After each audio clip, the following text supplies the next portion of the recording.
मुफ्ती साहब, थोड़ा सा आपको नहीं लगता कि थोड़ा सा ये नफसियाती इशू भी होता है कि ख़वातीन के साथ कि अगर उनको लगता है कि उनकी सिक्योरिटी थोड़ी सी लैप्स सिक्योरिटी कम हो गई, क्योंकि मर्द जो है उसकी एक निकाह की एक ख़ास फजीलत ये भी है कि सिक्योरिटी देना औरत को, प्रोटेक्ट करना औरत को, तो उनको अब लगता है कि अब सिक्योरिटी में जो है वो थोड़ा सा लैप्स आ गया, और क्योंकि वो दूसरी खातून भी शामिल हो गई हैं, अब उनकी तरफ ज़्यादा तवज्जो होना शुरू हो गई क्योंकि नई खातून है। इस हवाले से आप क्या कहेंगे? एक कॉलर और है मज़ीद लाइन पे। अस्सलाम वालेकुम। वालेकुम अस्सलाम। जी, कौन और कहाँ से बात कर रहे हैं? जी, मोइनाबाद से अलीम बात कर रहा हूँ। फरमाइए। मेरा सवाल ये है कि हमारी सिस्टर है, उनका नवासा है। उन्होंने अपने नवासे को यानी अपने शौहर की वल्दियत दे दी है, यानी अपने शौहर का नाम वल्दियत में दे दिया है नवासे को। आया ये शरई तौर पे जायज़ है या नहीं? इसकी कोई सूरत होनी चाहिए इसकी। दोबारा से आप जो है वो रिपीट करेंगे इस सवाल को। नवासे को अपनी औलाद बना लिया, आप ये पूछना चाह रहे हैं? जी जी जी जी, यानी अपने शौहर का नाम दे दिया उसको। जी जी, ठीक है, बहुत शुक्रिया आपने मुझसे ये सवाल, ठीक है, बहुत शुक्रिया आपने कॉल की। सब आपकी जानिब मैंने सवाल किया था। हाँ, बहरहाल बात तो जैसे मैंने कहा ना, माशरती मसला है ये हमारे यहाँ पर, और इसमें कुछ मर्दों की भी गलतियाँ इसमें शामिल हैं जिसकी वजह से औरतों को ये एहसास ज़्यादा होता है। और औरत में फितरतन भी अल्लाह ताला ने ये बहरहाल एक जज्बा रखा है जिसको गैरत कहा जाए, और वो दूसरी औरत के ऊपर गैरत ज़रूर खाती है, लेकिन मर्द के ऊपर है कि अब वो बैलेंस कैसे करता है और पहली बीवी को किस तरह यकीन दिलाता है कि भाई तुम्हारी जो जगह है वो कोई और नहीं ले सकता। तो जो भले दूसरी बीवी है लेकिन इससे तुम्हारी हैसियत के ऊपर कोई फ़र्क नहीं आएगा। और मैं समझता हूँ अगर औरत को ये चीज़ जहन में आ जाए और पढ़ी लिखी खातून हो और मर्द भी अपने अमल से दिखाए तो शायद उसको फिर इस पर एतराज़ नहीं होना चाहिए। ठीक, सब आपकी जानिब आऊँगा और जानने की कोशिश करूँगा कि जो निकाह, और उन्होंने कई लोगों का नाम लिया, मैं किसी का नाम नहीं लेना चाहता, मुसलमान और हिंदू या हिंदू और मुसलमान लड़की हो, उनका निकाह हो सकता है, जायज़ है? बिल्कुल क्लियर कट जवाब ये है कि वो ज़िनाए खालिस है, वो निकाह नहीं है, क्योंकि किसी काफिरा और किसी मुशरिका से मुसलमान का निकाह नहीं हो सकता। और ये जो हमारे यहाँ रवाज, ख़ासकर हिंदुस्तान की बात की कि वो साथ रहते हैं सोसाइटी में, और फिर कुछ मशहूर लोगों की बात की, तो ये सब लोग, ये दुनिया के हीरो, ये हकीकत में अल्लाह और उसके रसूल की नज़र में ज़ीरो हैं कि जो नाम इस्लाम का लें और निकाह फेरे लगा कर करें और अपने घर में अपने लिए मस्जिद और अपनी बीवी के लिए मंदिर बनाएं और कहें कि जनाब मैं सुबह मंदिर जाता हूँ फिर मस्जिद में जाता हूँ। तो ऐसे लोग वो ऐसे काफिर हैं कि जो काफिर भी नहीं हैं, मतलब ये मुर्तद्दीन में आते हैं, जो इस्लाम से ऐसे खारिज होते हैं कि जो बुत को सजदा करते हैं, जो ऐसे शिरकिया कलिमात कहते हैं। एक सवाल यहीं पे थोड़ा सा हटकर है मौजू से, लेकिन इसी हवाले से, क्योंकि आपने कहा कि बहुत से लोग ऐसे हैं जो एक्टिंग करते हुए बुत, यानी बहुत से हमारे आर्टिस्ट ऐसे हैं जो बाकायदा फ़नकाराना सलाहियत दिखाते हुए अपने आप को हिंदू बना लेते हैं, ईसाई बना लेते हैं, और फिर बुतों के आगे अपने पेशानी को भी टेक देते हैं। तो उनका ये अमल क्या उनको दायरे इस्लाम में रखता है या खारिज कर देता है? चंद चीज़ें ऐसी हैं जो किसी भी हालत में की जाएँ तो मुनाकिद ही होती हैं। उनमें से एक कुफर है कि वो होकर ही रहता है, अगरचे मजाक में करो, अगरचे एक्टिंग में करो, वैसे ही मुंह से निकले, गलती से भी मुंह से निकल जाए तो यही कहा जाता है कि ये कलिमाए कुफर है, अगरचे कायल के बारे में हम कलाम करते हैं कि नहीं है। मगर यहाँ जो हो रहा है बारज़ा पैसे लेने के लिए बुत को सजदा करना और बुत से मदद मांगना, ये खुला कुफर है और करने वाला काफिर हो जाता है, वो मुर्तद हो, अगर मुसलमान हो तो मुर्तद हो जाता है, अगर उस पर राज़ी रहे तो। और ऐसे शख्स जिसने आज तक ऐसा किया उस और मुसलमान था, उस पर कलिमा पढ़ना फ़र्ज़ है। और जिसने ऐसी बीवी रखी जो हिंदू है और ख़ुद ही अपने आप को मुसलमान कहलाता है, इनका जुदा होना फ़र्ज़ है। मुसलमान ही से निकाह करेगा तो होगा।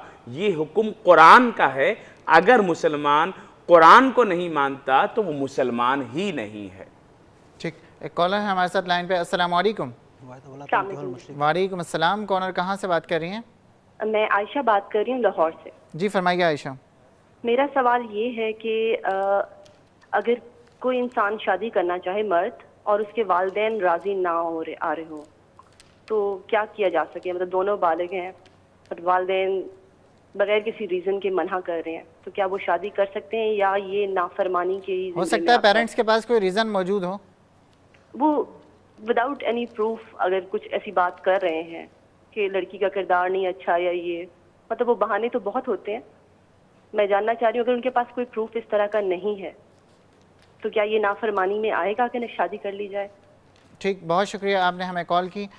मुफ्ती साहब मैं आपकी जानिब कुरान आऊँगा। मजीद फुरकान हमीद की एक आयत कोड करना चाहूँगा कि कुरान मजीद फुरकान हमीद फरमाता है कि निकाह ना करो मुशरिका से हत्ता युमिन्ना, यहाँ तक कि वो ईमान ले आएँ।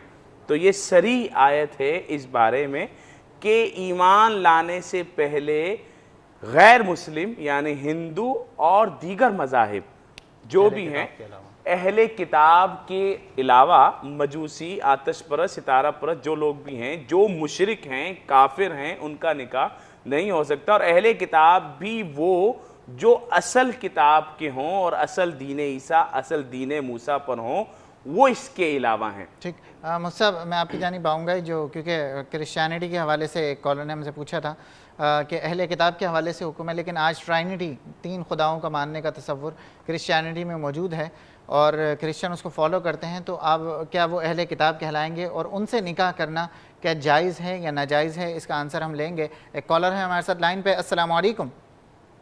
वालेकुम अस्सलाम। जी, कौन और कहाँ से बात कर रही हैं? जी मैं फातिमा बात कर रही हूँ लाहौर से। फरमाइए। 2 क्वेश्चंस करने थे जी। जिसके निकाहनामे में एक शर्त होती है जिसमें औरत को हक दिया जाता है कि वो तलाक का हक रखे अपने पास, इसका क्या मायने है और क्या इसके बाद आदमी को हक नहीं है कि वो तलाक दे सके औरत को? दूसरा ये कि अगर कोई औरत जिना के ज़ुमरे में आ गई है, किसके ज़ुमरे में? निकाह कर जिना कर चुकी है किसी आदमी के साथ, एक बार नहीं, 2 बार नहीं, कई बार, और उसके बाद उसी आदमी से उसका निकाह हो जाता है, तो उसके बारे में इस्लाम क्या कहता है? आखिरी बात समझ में नहीं। आपका क्वेश्चन नहीं समझ आया मुझे आखिर का। मैं आपसे ये पूछना चाह रही हूँ कि अगर कोई औरत या आदमी है निकाह से पहले जिना कर चुका है एक दूसरे से आपस में, तो क्या निकाह उनका हो गया है, उसके बाद इस्लाम उनके लिए क्या कहता है? ठीक, अगर वो निकाह करना चाहें दोबारा, ठीक है, निकाह हो चुका है। अच्छा, मैं सवाल कर मुझसे मुशरिकीन अहले किताब के हवाले से क्या सवाल किया? देखिए, 3 खुदाओं का जो तसव्वुर है ईसाइयत के अंदर, वो हुजूर नबी करीम रऊफ़ुर रहीम सल्लल्लाहु ताला अलैहि वसल्लम के दौर में भी था और ख़ुद कुरान पाक में भी इस बात का ज़िक्र किया कि वो लोग कि जिन्होंने कहा कि मसीह इब्नुल्लाह हैं तो उन्होंने शिर्क किया। तो इन तमाम के बावजूद कुरान मजीद में अहले किताब की औरतों से निकाह को जायज़ कहा गया। तो इसलिए हमारे उलमा ने वाज़े तौर पर लिखा है कि अगर कोई ईसाई अगरचे ये अकीदा ही क्यों ना रखे कि हज़रत ईसा अल्लाह के बेटे हैं, फिर भी उस औरत से निकाह करना जायज़ है, मगर ये उस वक्त है कि जब वो ईसाइयत को भी मानती हों।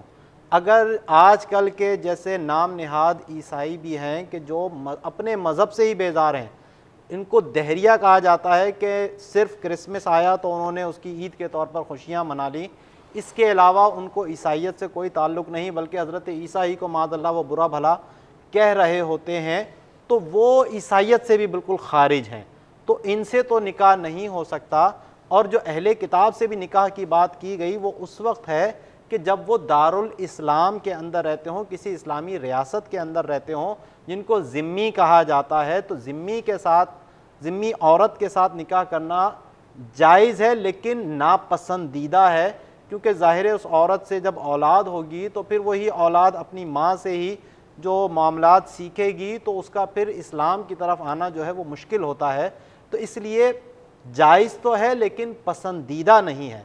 और अगर वो नॉन मुस्लिम या अहले किताब किसी ऐसे मुल्क के अंदर रहती है जिसको हम दारुल हर्ब कहते हैं, जहाँ कोई इस्लामी रियासत नहीं है, इस्लामी क़वानीन नहीं है, बल्कि काफिरों की हुकूमत है, तो उससे फिर निकाह करना साहिब फतहुल कदीर ने मकरूए तहरीमी करार दिया, यानी गुनाह है।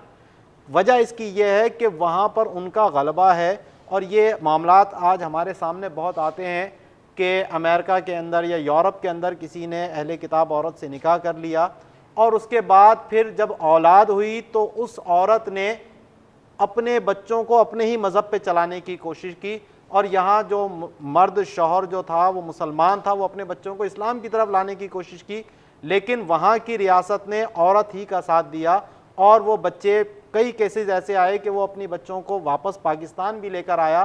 तो ज़बरदस्ती यहाँ से वो बच्ची जो अपने बाप के साथ रहना चाहती थी, इस्लाम पे रहना चाहती थी, सिर्फ उसकी माँ जो है वो क्योंकि अहले किताब थी और वहाँ के कानून के मुताबिक